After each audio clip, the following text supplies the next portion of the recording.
Okay, here in part 2, remember they're changing my voice and image, trying to cover it up. In Psalm 45:11, it says, your beauty will make the king desire you. He is your master, so you must obey him. Okay, he says you must obey him. Why? Because she's a woman? No, because he's the master. He's the king. And how does it start? It says you are the most excellent of men. Well, who's the most excellent of men? Christ Almighty. Again, in Isaiah 28:17, it says, make righteousness and justice the measuring line and plumb line. So how do you know them? By their works. You measure the intensity of the righteousness of their works. If it's not righteous, they're not of God. If it's the most intense righteous works in reality, then that person is the king who's established the throne, his right to lead on justice and righteousness. You see, part of the reason why they're sinning, no matter what they say, is because they have no viable counter-argument. And Christ, as a character in the story, says, why don't you judge for yourselves what is right? Well, if someone says, look, I've proven definitively that I'm the most righteous person alive, the most righteous person ever known to have lived, and they cheat him out of his right to lead, how is that judging what is right? Thou shalt not steal. Thou shalt not be an idolater and worship other ideas. What did Goliath do when he was serving the king of the Philistines?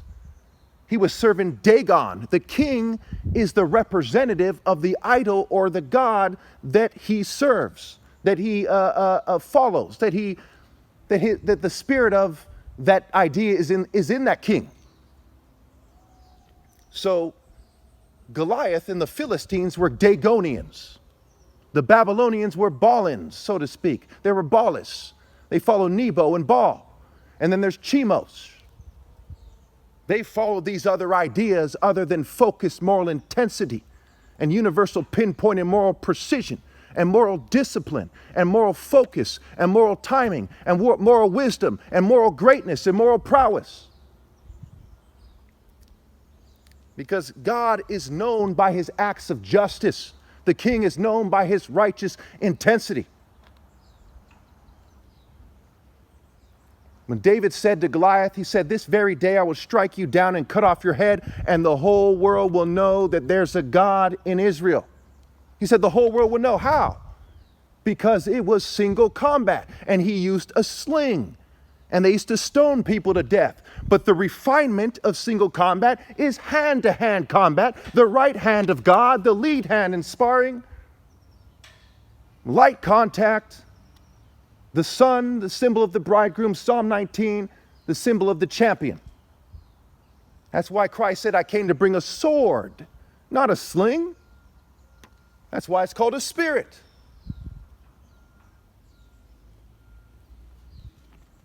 And also we see in, I believe, Jeremiah, it says, is not my word like a hammer, like a fire? The word is also the draw, because when you do the right thing, you're drawing on the Spirit of God. And Proverbs 34 says, whose hands have gathered up the wind? Who holds the wind in his fists? New Living Translation. Why? Because the wind is the marshaling force of God. Coming back on a cloud, which is a collection of water, living water, the water of righteousness and justice. Who has gathered up the righteousness of God and focused it and conveyed it?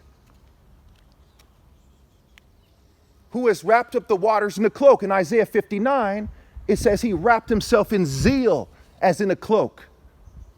Who is determined, another martial art principle, dedication, determination, who is determined to do the work of God.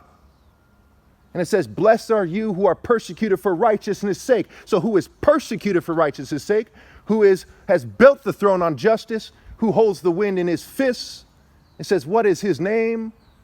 And what is the name of his son? Surely you know. Why does it say, surely you know? For the same reason it says, why don't you judge for yourselves what is right? Surely you know that the Lord is a warrior. That's why people evolve to hunt. That's why there's so many animals that hunt so effectively, like the falcon and the leopard and the mountain lion and the lion and the shark. Because God is known by his acts of justice. He's also known by the patterns in nature. Psalm 19 again, it says, the heavens declare the glory of God. The skies proclaim the work of his hands. So it's this heavenly, divine, martial spirit where the Son is said to be like a bridegroom coming out of his chamber, like a champion rejoicing to run his course. And what is his course? It's righteousness and justice. What is the true point of martial arts? Character. And when you've refined it, you come to the conclusion that there must be a God, because what came first if not God? In life, we have logical assumptions and sound conclusions. We say, I have concluded that the spiritual realm has told me that you need to come to the conclusion that there's one God. Nature led us to the way to purify water to drink it. It led us to food. It led all the animals to their course. It marshaled the sands on the beach. Parrots try to communicate with people. Why is a parrot trying to mimic your talk? Because it's symbolic. It's part of the construct that God made to communicate to you that nature is trying to communicate to you. And what is it trying to communicate to you? What is the lion? What is the sun? It's trying to communicate an order of martial might. The sun marshaling the earth and the stars. The greater light to rule the day, the symbol of the bridegroom, the root and offspring of David and the bright morning star. And that's the last chapter of the Bible, I believe, where it says that.